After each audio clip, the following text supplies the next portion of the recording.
mengetahui bahwa posisi strategis dari Minahasa Utara juga tidak bisa dianggap remeh untuk bagaimana dia menjadi salah satu lokomotif cadangan di samping lokomotif utama Bitung dan Manado untuk menopang perekonomian Sulawesi Utara di 2020. Nah, sampai seberapa jauh dan apa saja yang bisa dimainkan oleh Minahasa Utara di dalam pertumbuhan ekonomi Sulawesi Utara 2020, maka saya saat ini sudah bersama-sama dengan seorang pengusaha muda, boleh dikatakan mewakili kelompok pengusaha milenial yang tentunya memiliki perspektif yang cukup memiliki lompatan-lompatan tersendiri tentunya. Dan langsung saja terima kasih Bung Jona Ganda sudah bersedia untuk menjadi narasumber kami di malam hari ini. Oke, langsung saja Bung Jona, bagaimana perspektif Anda untuk melihat potensi perekonomian Minahasa Utara terkait dengan pertumbuhan ekonomi Sulawesi Utara di 2020. Cukup optimis Anda atau seperti apa?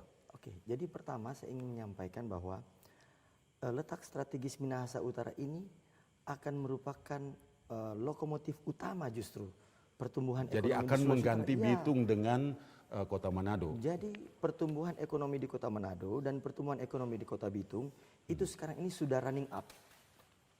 Bahkan sekarang ini Minahasa Utara yang harus akan menjadi primadona menjack up pertumbuhan ekonomi Sulawesi Utara. Kenapa? Karena dia berada di letaknya sangat strategis. Dia adalah penyuplai utama untuk dua kota besar ini. Di samping letak yang strategis, potensi apa lagi yang Anda lihat yang sangat potensial untuk Minahasa bisa memainkan peran penting di dalam pertumbuhan ekonomi Sulawesi Utara ke depan? Baik, jadi begini. Pertama, saya kaitkan dengan letak strategis tersebut. Untuk memenuhi kebutuhan Kota Manado, maka apa yang diperlukan oleh Kota Manado, baik pengembangan kota, itu dia akan bergeser ke Minahasa Utara. Kenapa? Karena Kota Manado kan pasti tanahnya sudah mahal. Ya. Untuk mengembangkan kota lebih luas lagi, dia sudah sulit untuk berkembang lebih jauh. Nah, potensi yang paling baik adalah berkembang ke Minahasa Utara. Tanahnya masih luas, jaraknya dekat, infrastrukturnya juga menunjang. Nah, begitu juga dengan Bitung. Pertumbuhan ekonomi yang ada di Bitung dengan adanya kawasan industri di Bitung, itu Minahasa Utara yang akan mendapatkan bonusnya. Mengapa? Karena industri yang ada di Bitung itu akan disupport oleh gudang-gudang yang ada di Minahasa Utara. Kenapa? Landnya itu pasti murah. Kalau sudah di kota itu pasti lebih mahal. Dan biasanya investor itu tentu tanah itu adalah bagian yang signifikan di dalam investasi. Oke, kemudian di samping letak yang geografis, lahan yang luas untuk didirikan kompleks perindustrian, apakah Anda juga melihat bahwa potensi perkebunan Minahasa Utara masih cukup layak untuk dijadikan andalan ke depan? Sangat. Kenapa? Karena gini, suplai sayur, rempah-rempah untuk dibutuhkan oleh Kota Manado yang jumlah penduduknya total mau hampir 500.000. Begitu juga Kota Bitung yang penduduknya hampir 250.000. Tentu potensi ini adalah potensi demand yang tinggi. Nah, Minahasa Utara berpotensi untuk menjadi supplier utama karena jaraknya yang dekat. Nah, bahan-bahan ini kan tidak boleh terlalu lama di perjalanan. Dia harus membutuhkan jarak waktu yang pendek. 1 jam, 2 jam itu sudah harus sampai di destinasi, harus sudah sampai di konsumen, sehingga masih fresh. Kalau dia mau supply dari daerah lain, misalnya kita lihat dari Minahasa misalnya, itu kan dia membutuhkan waktu lebih dari waktu yang ditempuh kalau dia dari supply dari Minahasa Utara. Oke, kemudian bagaimana kalau menurut perspektif Anda untuk memaksimalkan potensi ini? Apa yang dibutuhkan? Apakah dibutuhkan ada sejumlah regulasi yang diproduksi oleh kalangan legislatif sehingga bisa menjadi pendorong utama sehingga potensi yang Anda katakan tadi itu termaksimalkan? Oke, itu next step ya. Langkah pertamanya justru adalah kita harus merangsang masyarakat Minahasa Utara untuk bisa melihat dua potensi ini. Ya, jadi masyarakat Minahasa Utara itu harus pinter untuk menanam, pinter untuk mengolah, baru dia menjual. Jadi jangan hanya tanam kemudian menjual, value added-nya lebih kecil. Nah, ini adalah potensi yang bisa dinikmati oleh masyarakat Minahasa Utara untuk melihat dua peluang ini. Nah, jadi itu masyarakat dulu yang kita rangsang. Jadi kalau mereka melihat bahwa potensi ini ada, tentu dia akan mau berproduksi, dia tentu akan mau menanam. Artinya perlu ada sejumlah kebijaksanaan dari pemerintah untuk langsung bisa dirasakan oleh masyarakat sehingga mereka bisa lebih leluasa dalam tanda kutip untuk berproduksi. Oke, pertama sosialisasi dulu. sosialisasi dari pemerintah untuk menyampaikan kepada masyarakat bahwa ada potensi market besar yang bisa disuplai oleh petani-petani atau masyarakat Minahasa Utara yang misalnya di bidang peternakan juga. Ya kan kalau misalnya ya saya contoh lah, kalau misalnya di Sulawesi Utara ini kan konsumsinya mungkin banyak misalnya babi misalnya. Ya tentu kalau di Manado kan agak sulit untuk bikin peternakan babi yang besar. Dia bisa di Minahasa Utara. Konsep yang paling realistis yang menurut Anda yang bisa diterapkan untuk persoalan ini apa? Karena sampai saat ini harus diakui banyak petani justru yang merasa kewalahan ketika sudah berbicara tentang marketing, pemasaran.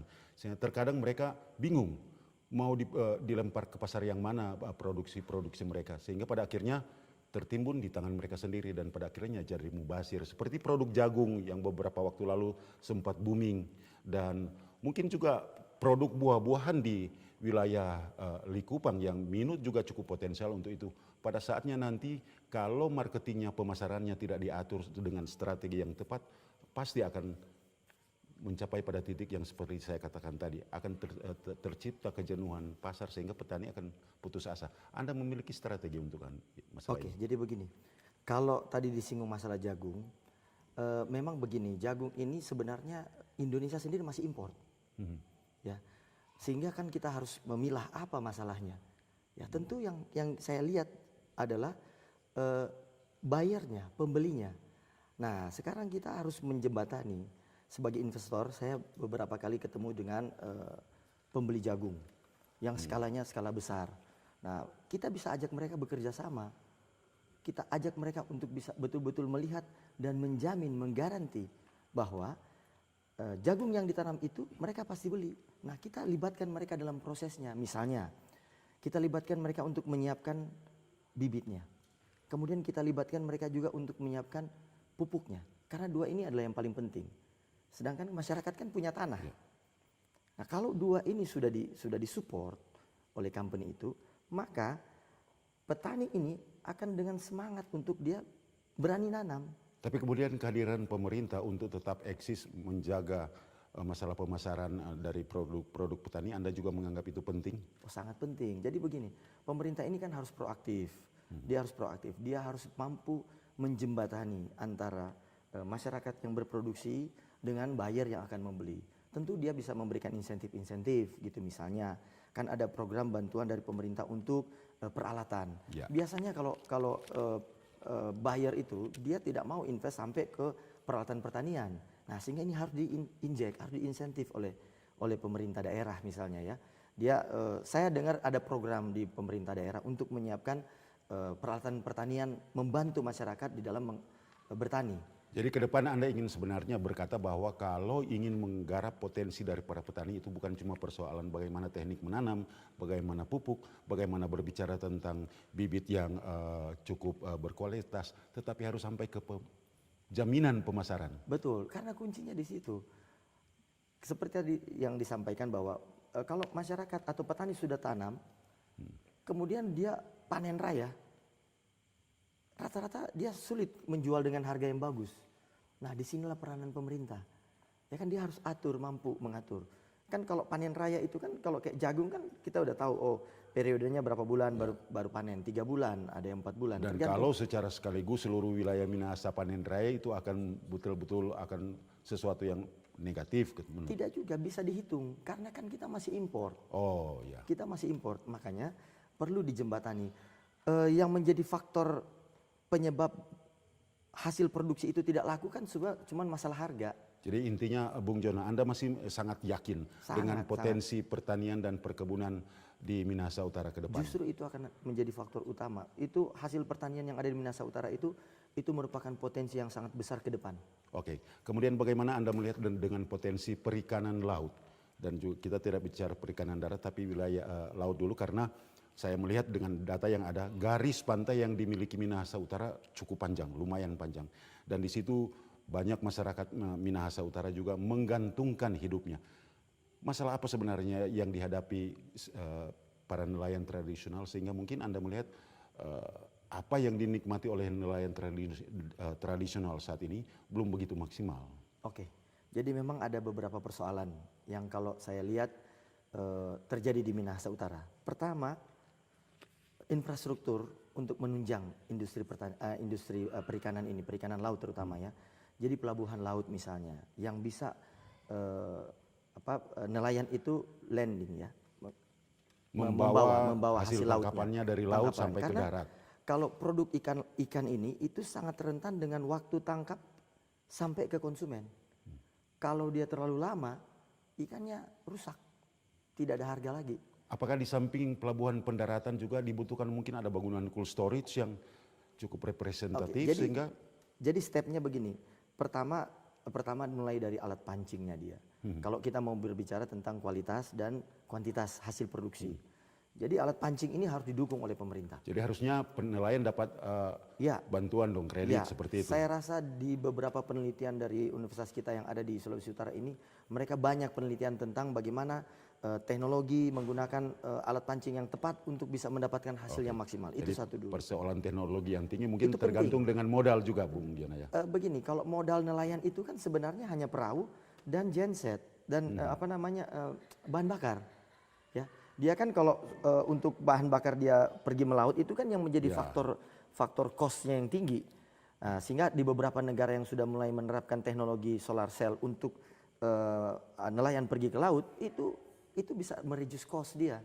Nah, ini menjadi satu persoalan lain lagi ya, atau strategi lain lagi ya. Tetapi Oke, balik lagi ke pelabuhan pendaratan dan mungkin bangunan cold storage. jadi kalau pada saat dia merapat ke pelabuhan, kalau infrastruktur di pelabuhannya itu misalnya antara dia menurunkan ikannya itu kemudian bawa ke daratnya ini masih kan harus dibangun jetty itu kalau landingnya itu terlalu dangkal. Itu banyak yang dangkal seperti itu, seperti saya lihat di Likupang, saya lihat di Kema itu terlalu jauh. Kalau sebenarnya menurut perspektif Anda, hitung-hitungan Anda sebagai dengan background seorang pengusaha, seberapa besar sebenarnya potensi perikanan laut di Minahasa Utara untuk bisa menopang pertumbuhan ekonomi Minahasa Utara? Cukup besar. Kenapa? Karena tadi garis pantai di Minahasa Utara itu sangat lumayan panjang. Itu satu. Yang kedua, kita juga punya pulau-pulau. Nah, pulau ini kan juga merupakan potensi yang sangat besar untuk bisa memproduksi ikan laut baik dipelihara maupun ditangkap bebas. Nah, ini kan teknologi-teknologi memelihara ikan laut juga kan sekarang sudah sangat berkembang sehingga dia bisa menggunakan fasilitas seperti dia ada garis pantai yang bagus, kedalaman yang bagus. Dia bisa menggunakan peralatan yang cukup untuk bisa beternak perikanan. Dan itu akan sangat membantu, dia tidak perlu pergi melaut terlalu jauh, dia bisa mengembangkan. Nah, setelah dia berhasil melakukan itu, dia harus berpikir bagaimana hasilnya ini dibawa ke darat, dibawa sampai ke konsumen dan dalam jangka waktu mungkin. secepat. Karena dia ada time limit waktu yang nggak boleh, kalau enggak dia ikannya rusak. Kalau ikan udah rusak, nggak ada harga lagi, nol harganya. Jadi Anda sangat yakin sekali dengan potensi perikanan. Kalau kita mampu memperbaiki hal-hal tadi, itu merupakan suatu potensi yang sangat besar. Di samping efek-efek potensi yang lain yang bisa kita kembangkan. Seperti banyak sekarang tourism yang sifatnya itu adventurer. Jadi banyak turis yang pengen melihat bagaimana cara melaut, bagaimana tangkap ikan di laut. Nah, itu jadi side effect potensi yang baru lagi. Bung Jona, Anda telah menyinggung tentang pariwisata. Nah, saya juga tadinya ingin sebenarnya langsung bertanya, sampai seberapa jauh pariwisata di Minahasa Utara bisa bersama-sama dengan sektor-sektor lain seperti yang sudah kita bahas bersama, sektor perikanan, perkebunan, dan pertanian itu menjadi pilar perekonomian utama Minahasa Utara. Sampai seberapa besar potensi yang ada di Minahasa Utara sendiri untuk pariwisata? Kalau saya sebagai seorang entrepreneur melihat apa yang dilakukan oleh pemerintah, pemerintah pusat, kemudian pemerintah provinsi terhadap apa yang dilakukan dengan pariwisata yang ada di Minahasa Utara, saya bisa melihat bahwa potensi atau harapan pemerintah pusat, pemerintah daerah Provinsi Sulawesi Utara terhadap potensi pariwisata yang ada di Minahasa Utara itu akan menjadi tulang punggung utama untuk meningkatkan perekonomian. Karena memang meningkatkan pertumbuhan ekonomi dengan pariwisata itu cepat sekali, itu instan. Itu kita bisa langsung mendapatkan dampak pertumbuhan ekonominya kalau pariwisata. Karena pada saat orang datang, dia langsung spending. Beda kalau misalnya kita potensi industri, ya kan ada proses produksi, ada proses menjual hasil produksi. Tetapi kalau pariwisata yang kita jual alam, pada saat dia melihat, dia spending. pada saat dia spending, income buat Oke, buat jadi daerah. wisata alam Anda sudah jelaskan secara singkat. Tapi kemudian ada objek wisata yang lain di Minahasa Utara yang layak untuk dijadikan atau yang layak dijual kepada turis-turis asing di samping objek wisata alam. Oke, diversifikasi bisnis pariwisata ini kan sudah banyak. Ya, ada juga bisnis pariwisata yang sifatnya kayak homestay, di mana orang berwisata itu pengen melihat di desa gitu ya. Dia pengen melihat bagaimana kultur yang ada di desa. Dia pengen melihat bagaimana masyarakat di desa itu hidup. Nah, ini kan jenis-jenis pariwisata yang bisa dikembangkan selain potensi alam. Ya kan? Jadi Itu sebenarnya di ada Minahasa, kultur. ya, jadi boleh dikatakan bahwa sebenarnya di Minahasa Utara saat ini sangat membutuhkan satu sistem pariwisata yang terpadu sehingga mungkin multi efeknya mungkin bisa langsung dapat dirasakan juga oleh masyarakat. Mungkin Saya seperti itu. yakin pemerintah daerah itu sudah memiliki itu. Sekarang tinggal actionnya yang lebih nyata, yang lebih tepat. Ya karena kalau konsep itu saya rasa dari Kementerian Pariwisata pun sudah banyak memberikan penyuluhan-penyuluhan kepada setiap daerah yang ada di Indonesia yang punya potensi. Oke, Nah, kalau sekarang begitu konsep-konsep seperti apa yang harus dilakukan oleh pemerintah Kabupaten Minahasa Utara ke depan? Karena semua sudah disiapkan oleh pemerintah pusat, pemerintah provinsi dan ya yang paling teranyar mungkin dengan ditetapkannya Likupang sebagai wilayah pariwisata di Sulawesi Utara. Apa yang harus segera dipersiapkan oleh pemerintah Kabupaten Minahasa Utara terhadap Ya. hal-hal yang sangat positif ini? pertama ya ini kalau dari saya Ya. perspektif saya sebagai pengusaha ya. Ya pemerintah kabupaten itu harus mampu mensupport dari sisi regulasi. Ya yang saya dengar itu masalah tata ruang tata wilayah. Ya ini kan bagi seorang investor itu kalau dia mau investasi kemudian dia membeli lahan nggak taunya lahan itu potensinya bagus, pemandangannya bagus, tetapi tidak boleh izin untuk membangun. Peruntukannya bukan seperti itu. Nah, ini pemerintah daerah kan harus jeli melihat bahwa mana bagian-bagian mana di dalam wilayahnya yang dia harus kelompokkan untuk tepat sasaran. Sehingga pada saat dia menetapkan wilayah-wilayah tersebut, itu potensi yang ada di daerah tersebut bisa tereksplor dengan baik. Apakah persoalan pemetaan masalah ini belum maksimal di Minahasa Utara menurut Saya Anda? rasa mungkin yang saya dengar belakangan ini kan lagi sedang dilakukan revisi-revisi untuk itu. Tetapi yang paling penting adalah insting dari eksekutif untuk melihat ya mungkin bupati dan jajarannya untuk melihat oke, strategi apa yang akan kita lakukan dari potensi yang ada ini. Kemudian kita mampu mengelompok-kelompokkan itu dengan tepat. Begitu sehingga di dalam penataan tata ruang tata wilayah itu integratednya bagus. Dan artinya mungkin pada saatnya pembangunan pariwisata dapat lebih fokus ketika ada pemetaan seperti itu. Contoh, kalau pariwisata itu jangan kita hanya berpikir masalah keindahan alam aja.